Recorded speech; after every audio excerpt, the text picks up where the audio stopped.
Hey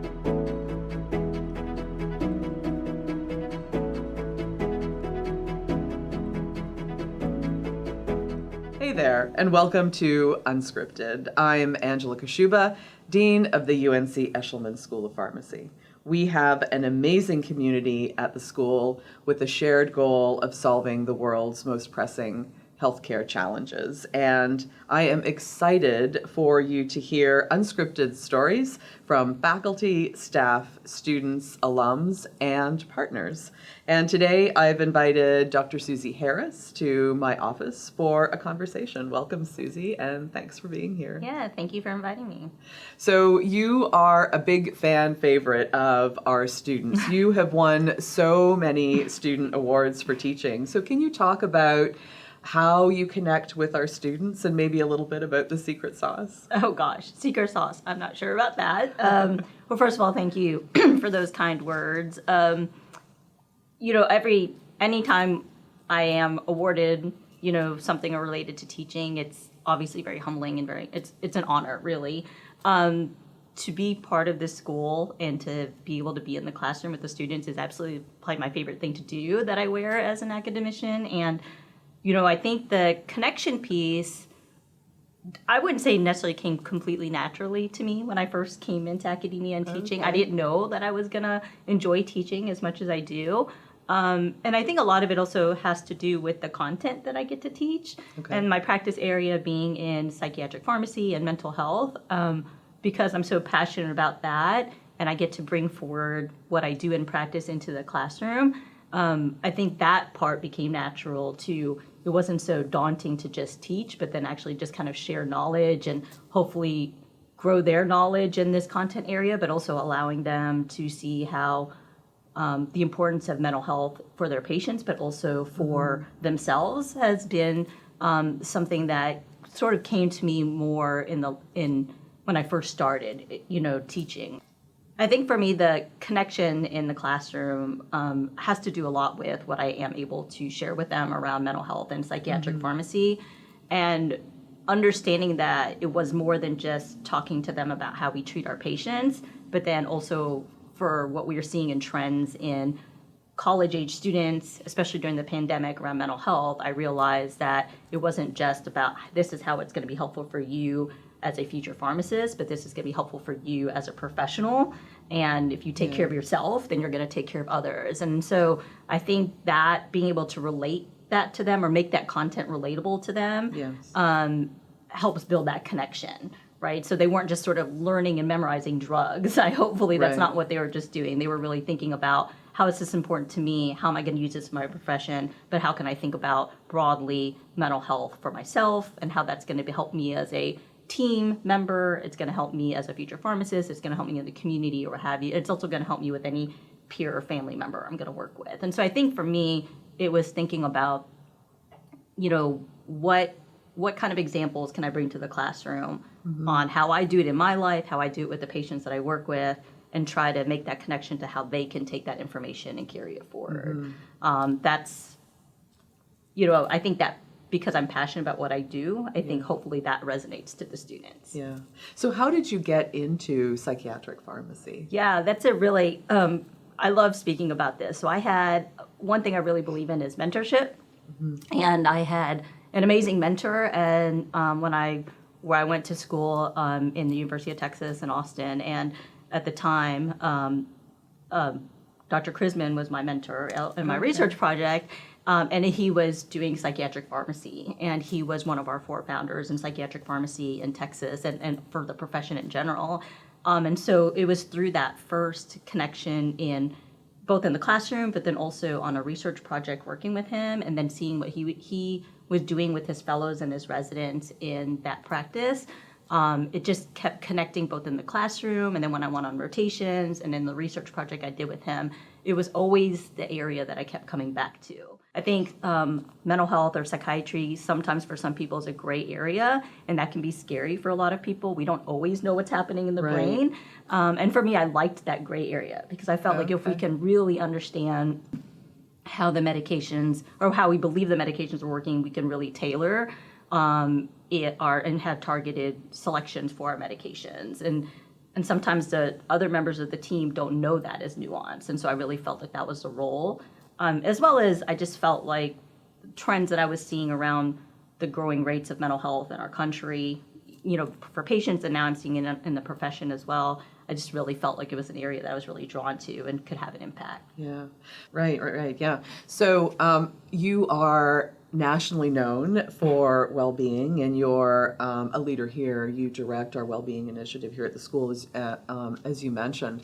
Can you talk about what those high priority areas are for you, for students and faculty and staff, and maybe compare that kind of nationally in terms of national trends as well? Yeah, that nationally recognized, that's still kind of a hard thing to because I think I can brag on you a little bit. There's so many schools that are definitely starting to pay attention to well-being, and but certainly I do feel like we're leaders in this space, and again, I think a lot to do with having the support from leadership, and that the fact that we've been able to build an infrastructure in the school to support our initiatives is really what has allowed successes, I believe.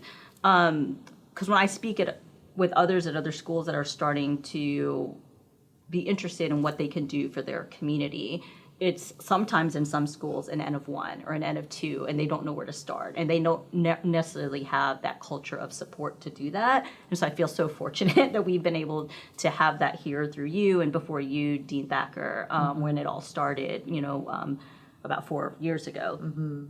As far as, for us, over the last 2.5 years that I've been in this role, it has been wonderful to sort of see our work come to where it's at now. It certainly wasn't easy in the beginning. Yeah. Anytime you take on or are asked to carry an initiative and lead an initiative where it impacts everybody, and it really impacts every part of their life, their personal life as well as their professional life, and everything feeds into well-being, right? It can be a challenge, right? But it's been so great over the last couple of years to start being at the part from transitioning from idea generating to actions and accountability. And I think we're getting at that point, that last point. And so with that, some of our priorities that we've been able to gain an endorsement from our school leadership, I would say in the 3 areas of workload, culture, and training and resources. And so for our school, we have endorsed recommendations and action plans that fall into those 3 buckets. And we have, 1 to 2 goals under, each of those 3 areas. But really, I think there's still so much to be done, right? And we know that. But it again, I think the idea is that it's a shared responsibility. It can't just be one person. It can't just be one committee. It can't just be an individual employee or an individual student that fixes well-being or improves well-being in the school, that it really is a collective effort. And I do feel like our endorsed recommendations support that. Right, that's terrific. You have a analogy that you use around well-being and resilience related to a gas tank. Okay. Can you talk about, because that really was impactful for me when I heard you talk about that. Can you talk about that again? Yes, certainly. And so, the terms well-being and wellness and resilience get tossed around a lot. And so even when I was learning in this space, I had to really grapple around, what does this really mean, and what does it mean to me, and how can I relate this to others? And so I remember, I can't remember which conference it was at, but I remember going to a conference, and somebody else, I don't want to take complete credit for that gas tank analogy, was they likened that when we have well-being, or we have optimal well-being, right, we are in our best state of mind, physical, and spiritual self, right? And so that we are feeling fulfilled and happy in our life. And then part of being able to sustain that well-being is having resilience, right? And so resilience is, for some people, we call that bouncing, being able to bounce back, being able to adapt during challenging situations and be able to move forward. And some people will say, resilience, if you have high resilience, then you'll have high well-being. And what I found is that's not always the case, right? And that it certainly is so resilience can definitely be a protective factor, because if we are in ourselves building our own internal resilience, if we as a school are paying attention to work resilience and how to build a resilient culture within our school, that we're all helping each other be at a better baseline. However, at some point, that resilience gas tank, I guess, is if external factors, if workplace factors continue to build up and build up and build up, there's only so much that we as individuals can do to keep our tank full, right? And so, and at some point, that resilience might wear off for some people, and then that's where the burnout is at highest risk, right? And so I think that gas tank analogy we talked about was, how do we keep our resilience tank full? How do we keep filling up ourselves so that we can be at a better baseline whenever challenges do occur? Because they will occur, right? Our efforts around well-being, it doesn't mean we're going to take away all the hard or we're going to take away, things that are challenging, but how do we get through them? And so keeping our gas tank full, I think it's a responsibility for us individually, but I think it's also what can we as a school do to help people fill up their tanks. Right. Yeah, I think that's great.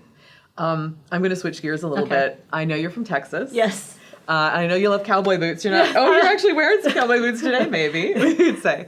But I want to get into the great barbecue debate. Okay. So I'm a Eastern North Carolina barbecue fan. I'll just put it out there. Yay. That's sort of my jam. Tell me about barbecue in Texas versus barbecue in North Carolina. Okay. So I grew up in Texas, as you mentioned, pretty much from age 6 till after pharmacy school, so mid-20s or so. And I had not really experienced barbecue before that. I grew up in Chicago. I was in Chicago before that, and maybe there was barbecue, but I didn't know it. And so Texas barbecue, which I'd grown to love, and I do like both North Carolina barbecue and Texas barbecue. But I think of Texas barbecue as more beef. Definitely more like red barbecue sauce versus when I came to North Carolina and people said, you want to get barbecue? And my first experience for North Carolina barbecue was this very vinegary pulled pork. And I was so, I didn't understand that. I was like, where are the beef ribs? Where's the brisket? And so I think I do like both. I've come to appreciate both. In my home, we make actually more, I would say, Carolina barbecue than we do Texas barbecue, only because it's really hard to find beef ribs in North Carolina. We do the baby back pork ribs now. So I do like both. But if I have to choose, if someone asked me on your last meal if you were going to have barbecue, I would go to beef ribs and Texas brisket for sure. All right. Yeah, fair enough. Okay. What do you like to do when you have some downtime? Okay, downtime.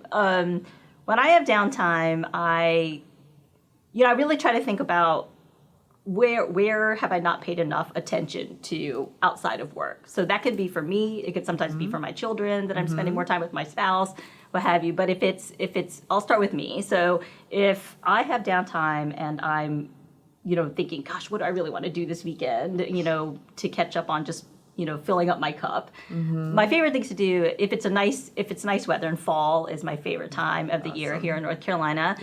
Just going for a run. I'm not a marathon runner, but I just like a short run just to kind of get my blood flowing and just get those endorphins going. That's probably my favorite thing to do, or one of my favorite things to do. And a run by myself. I don't usually run with groups because I like to reflect and think to myself. I also just like being outdoors, so if it's with my kids and they play soccer, I like to go to their soccer games. I think that's fun. But when I really what I'm most excited about is when I get to go on vacation and just curl up with a book at a beach and, kind of tell people to give me my time. I do like to read especially because I don't always find like I have enough time to read leisurely as much as I'd like to. Yeah. Do you have a favorite book that you've read recently? That I've read, I can tell you what I'm reading now. Yeah. One of my favorite books is actually, it's Wally Lamb, and it's I Know This Much Is True, and it has a little bit to do with mental health. And so I was really drawn to that book. That's probably my favorite book. But the book I'm reading now was actually a recommendation from a good friend of mine, Ina Liu, who works at the medical center, and it's called Crying in H Mart. Okay. And it's around...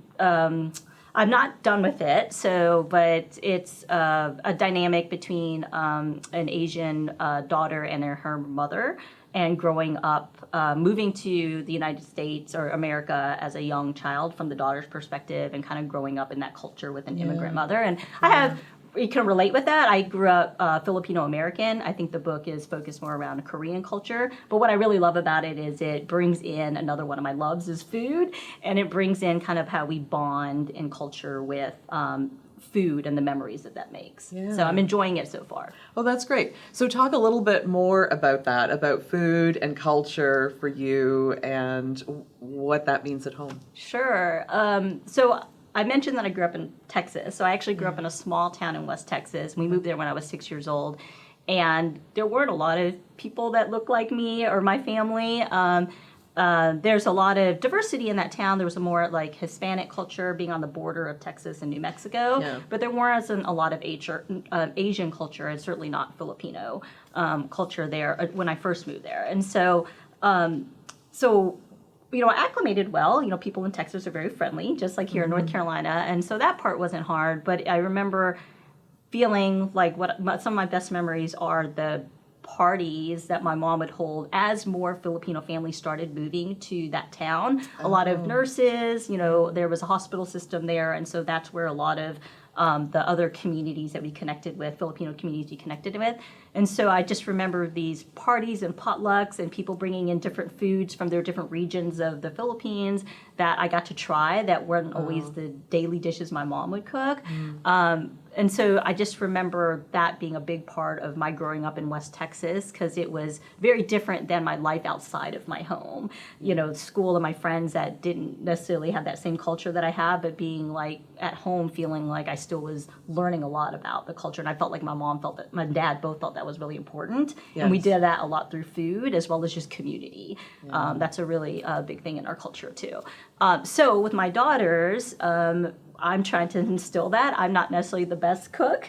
My husband's actually our chef in our house, but I do cook more of the Asian food in our home. And so I am always trying to introduce my daughters to cooking with me, learning some of the recipes that my mom passed down to me, as well as cooking with her. Because my mom also lives here in Durham now too. And so the girls love to cook with their Lola, which means grandmother in Tagalog, and learn how to make the egg rolls and all the other Filipino dishes. And I love seeing that 3 generations. Yeah. And I hope that that's something that is meaningful to them too. I love that. I think that's terrific. Well, I want to thank you so much for spending a little time with me today. And I want to thank you also for spending some time with us on UnSCRIPted. We love sharing stories of those who make the Eshelman School of Pharmacy excellent. And I hope you'll join us for the next episode, Conversations with People Who Are Advancing Medicine for Life. Thanks so much. See you next time.